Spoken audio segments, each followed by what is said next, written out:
Welcome. If you want to transfer data from Android smartphone to your CAT S42, for the first you have to get application to transfer data. So let's go for the Play Store, tap on the search pool and get the application name CLONEit. It's really easy to use and you don't have to pay for it, it's totally free. And do the same on this second smartphone. I just did it, so right now I can open it. And we are waiting for the CAT. Click on the open, tap allow 2 times. Yes, I agree. Click sender on the Android phone, tap set, turn on location with the switcher and then just go back. Click sender one more time.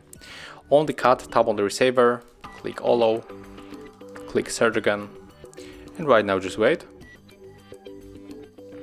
Click on the Android share icon and we have 2 ways to connect. We can scan the QR code, but also we can input this password manually.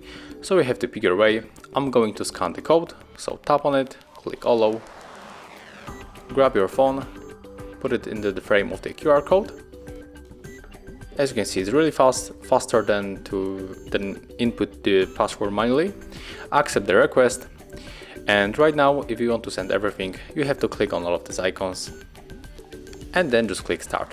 But if you want to get some details, maybe you want to send one video on one picture, click here and I will show you how it works on the music. So I'm going to unselect all of these files and I will take these 2 songs, click OK.